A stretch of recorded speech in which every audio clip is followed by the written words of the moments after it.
ଆଜିର ପ୍ରସଙ୍ଗ ବିଷୟ ହର୍ ଘର ତିରଙ୍ଗା ଅଭିଯାନ। ଆଲେଖ୍ୟ ଆଞ୍ଚଳିକ ସମ୍ବାଦ ବିଭାଗ ଉପସ୍ଥାପନାରେ ମୁଁ ସତ୍ୟବ୍ରତ ବେହୁରା। 78ତମ ସ୍ୱାଧୀନତା ଦିବସ ଉପଲକ୍ଷେ ହର୍ ଘର ତିରଙ୍ଗା ଅଭିଯାନର ତୃତୀୟ ସଂସ୍କରଣ ଗତ 9 ତାରିଖରୁ ସମଗ୍ର ଦେଶରେ ପାଳନ କରାଯାଉଛି। ଏହି ଅଭିଯାନ ଚଳିତ ମାସ 15 ତାରିଖ ପର୍ଯ୍ୟନ୍ତ ଜାରି ରହିବ। ପ୍ରତ୍ୟେକ ଭାରତୀୟଙ୍କୁ ଜାତୀୟ ପତାକା ତ୍ରିରଙ୍ଗା ଉତ୍ତୋଳନ ପାଇଁ ଉତ୍ସାହିତ କରି ସେମାନଙ୍କ ମଧ୍ୟରେ ଦେଶପ୍ରେମ ଏବଂ ଜାତୀୟ ଗୌରବର ଭାବନା ଜାଗ୍ରତ କରିବା ଏହି ପଦକ୍ଷେପର ଲକ୍ଷ୍ୟ। ନିଜ ଘରେ ତ୍ରିରଙ୍ଗା ଉତ୍ତୋଳନ କରି ପତାକା ସହ ସେଲ୍ଫି ଉଠାଇ HarGharTiranga.comରେ ଅପଲୋଡ୍ କରିବାକୁ କୁହାଯାଇଛି। ଏହି ଅଭିଯାନର ସଫଳତା ସୁନିଶ୍ଚିତ କରିବା ପାଇଁ ସବୁ ରାଜ୍ୟ ଏବଂ କେନ୍ଦ୍ରଶାସିତ ଅଞ୍ଚଳଗୁଡ଼ିକରେ ବିଭିନ୍ନ ପଦକ୍ଷେପ ଗ୍ରହଣ କରାଯାଇଛି। ସେହିଭଳି ବେସରକାରୀ କ୍ଷେତ୍ର, ସରକାରୀ ଉଦ୍ୟୋଗ, ରେଳବାଇ, ବେସାମରିକ ବିମାନ ଚଳାଚଳ କ୍ଷେତ୍ର, ଭାରତୀୟ ସଶସ୍ତ୍ର ବାହିନୀ ଏବଂ କେନ୍ଦ୍ରୀୟ ସଶସ୍ତ୍ର ପୁଲିସ ବାହିନୀ ମଧ୍ୟ ଏହି ଅଭିଯାନରେ ସକ୍ରିୟ ଭୂମିକା ଗ୍ରହଣ କରିଛନ୍ତି। ଏହି ଅଭିଯାନ ଲାଗି ଜନସଚେତନତା ସୃଷ୍ଟି କରିବାକୁ ବିଭିନ୍ନ ପ୍ରାନ୍ତରେ ଭିନ୍ନ ଭିନ୍ନ କାର୍ଯ୍ୟକ୍ରମ ହାତକୁ ନିଆଯାଇଛି। ସ୍ୱୟଂ ସହାୟକ ଗୋଷ୍ଠୀ ମାଧ୍ୟମରେ ଜାତୀୟ ପତାକା ଉତ୍ପାଦନ ଏବଂ ଯୋଗାଣକୁ ତ୍ୱରାନ୍ୱିତ କରାଯାଇଛି। ସହଯୋଗୀ ପ୍ରୟାସ ମାଧ୍ୟମରେ ଜାତୀୟ ପତାକାକୁ ସମ୍ମାନିତ କରିବାର ସ୍ୱପ୍ନ ଭାରତବାସୀ ସାକାର କରୁଛନ୍ତି। ଦେଶବାସୀଙ୍କ ପାଇଁ ଏହା ଏକ ଐତିହାସିକ ଉତ୍ସବରେ ପରିଣତ ହୋଇଛି। ବିଭିନ୍ନ କାର୍ଯ୍ୟକ୍ରମ ମଧ୍ୟରେ ତ୍ରିରଙ୍ଗା ଦୌଡ଼, ତ୍ରିରଙ୍ଗା ସଙ୍ଗୀତ କାର୍ଯ୍ୟକ୍ରମ, ପଥପ୍ରାନ୍ତ ନାଟକ, ଚିତ୍ରାଙ୍କନ ପ୍ରତିଯୋଗିତା ଏବଂ ତ୍ରିରଙ୍ଗାର ବିକାଶ ଉପରେ ପ୍ରଦର୍ଶନୀମାନ ଆୟୋଜନ କରାଯାଇଛି। ମାସିକ ରେଡିଓ କାର୍ଯ୍ୟକ୍ରମ ମନ୍ କି ବାତ୍ର 112ତମ ସଂସ୍କରଣରେ ପ୍ରଧାନମନ୍ତ୍ରୀ ଏ ସମ୍ପର୍କରେ କହିଥିଲେ। 15 अगस्त के साथ एक और अभियान जुड़ गया है, हर घर तिरंगा अभियान। पिछले कुछ वर्षों से तो पूरे देश में हर घर तिरंगा अभियान के लिए सबका जोश हाई रहता है। पहले की तरह इस साल भी आप HarGharTiranga.com पर तिरंगे के साथ अपनी सेल्फी जरूर अपलोड करेंगे।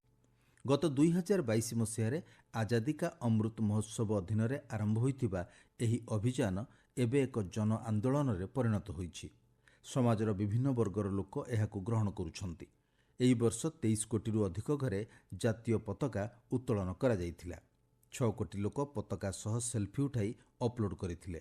ଗତ ବର୍ଷ ଏହି ଅଭିଯାନରେ 10 କୋଟିରୁ ଅଧିକ ଲୋକ ସେଲ୍ଫି ଅପଲୋଡ୍ କରିଥିଲେ। ଚଳିତ ବର୍ଷ ଏହା ଆହୁରି ଅଧିକ ପରିମାଣରେ ହେବାର ଆଶା କରାଯାଉଛି। ତୁଳନାତ୍ମକ ପରିସଂଖ୍ୟାନକୁ ଦେଖିଲେ ହର୍ ଘର ତିରଙ୍ଗା ଅଭିଯାନ ଜନ ଆନ୍ଦୋଳନରେ ପରିଣତ ହୋଇଥିବା ପ୍ରମାଣିତ ହୁଏ। ଏହି ଅଭିଯାନର ଏକ ବିଶେଷ ପଦକ୍ଷେପ ସ୍ୱରୂପ ଦିଲ୍ଲୀରେ ସଂସଦ ସଦସ୍ୟମାନଙ୍କୁ ନେଇ ଏକ ସ୍ୱତନ୍ତ୍ର ତ୍ରିରଙ୍ଗା ବାଇକ୍ ଶୋଭାଯାତ୍ରା ଅନୁଷ୍ଠିତ ହୋଇଛି। ଶୋଭାଯାତ୍ରା ପ୍ରଗତି ମୈଦାନର ଭାରତ ମଣ୍ଡପମ୍ରୁ ଆରମ୍ଭ ହୋଇ ମେଜର ଧ୍ୟାନଚାନ୍ଦ ଷ୍ଟାଡିୟମ ପର୍ଯ୍ୟନ୍ତ ଯାଇଥିଲା। ତ୍ରିରଙ୍ଗାର ଇତିହାସକୁ ଅବଲୋକନ କଲେ ଜଣାପଡ଼େ 1917 ମସିହାରେ ବାଲ ଗଙ୍ଗାଧର ତିଲକ ଓ ଆନି ବେସାନ୍ତଙ୍କ ନେତୃତ୍ୱରେ ହୋଇଥିବା ଦି ହୋମ୍ ରୁଲ୍ ଆନ୍ଦୋଳନର ଏକ ପତାକା ପ୍ରସ୍ତୁତ କରାଯାଇଥିଲା। ଏଥିରେ ଲାଲ ଓ ସବୁଜ ରଙ୍ଗର ପତି ସହ ୟୁନିୟନ ଜ୍ୟାକ୍, କଳା ତ୍ରିଭୁଜ, ତାରକାରାଜି ଏବଂ ଅର୍ଦ୍ଧଚନ୍ଦ୍ର ସ୍ଥାନିତ ହୋଇଥିଲା। ତେବେ 1921ରେ ସ୍ୱରାଜ ଆନ୍ଦୋଳନ ବେଳେ ମହାତ୍ମା ଗାନ୍ଧୀଙ୍କ ଇଚ୍ଛାକ୍ରମେ ପିଙ୍ଗଳି ଭେଙ୍କୟା ଏକ ପତାକା ତିଆରି କରିଥିଲେ। ଧଳା, ସବୁଜ ଓ ଲାଲ ରଙ୍ଗର ପତିର ତିଆରି ଏହି ପତାକାର ମଧ୍ୟଭାଗରେ ଚରଖା ଚିତ୍ର ରହିଥିଲା। ଏହାକୁ ସ୍ୱରାଜ ପତାକା ଭାବରେ ନାମିତ କରାଯାଇଥିଲା। ତେବେ ସ୍ୱାଧୀନ ଭାରତର ପତାକା ତିଆରି ଲାଗି ଡକ୍ଟର ରାଜେନ୍ଦ୍ର ପ୍ରସାଦଙ୍କ ନେତୃତ୍ୱରେ ଏକ କମିଟି ଗଠନ କରାଯାଇଥିଲା।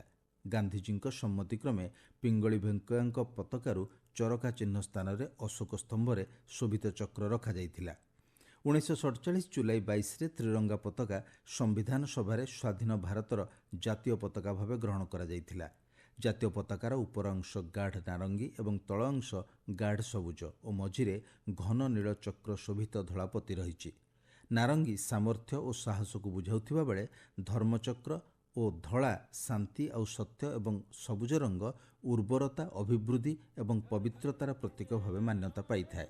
ଆସନ୍ତୁ ଆମେ ସମସ୍ତେ ହର୍ ଘର ତିରଙ୍ଗା ଅଭିଯାନରେ ସାମିଲ ହେବା। ଏହା ଦେଶ ପ୍ରତି ଉତ୍ସର୍ଗୀକୃତ ଭାବନା ଏବଂ ସ୍ୱାର୍ଥହୀନ କର୍ମର ଏକ ଜ୍ୱଳନ୍ତ ଉଦାହରଣ ହେବ। ଏହି ଅଭିଯାନକୁ ଆମେ ସମସ୍ତେ ମିଳିମିଶି ସଫଳ କରିବା।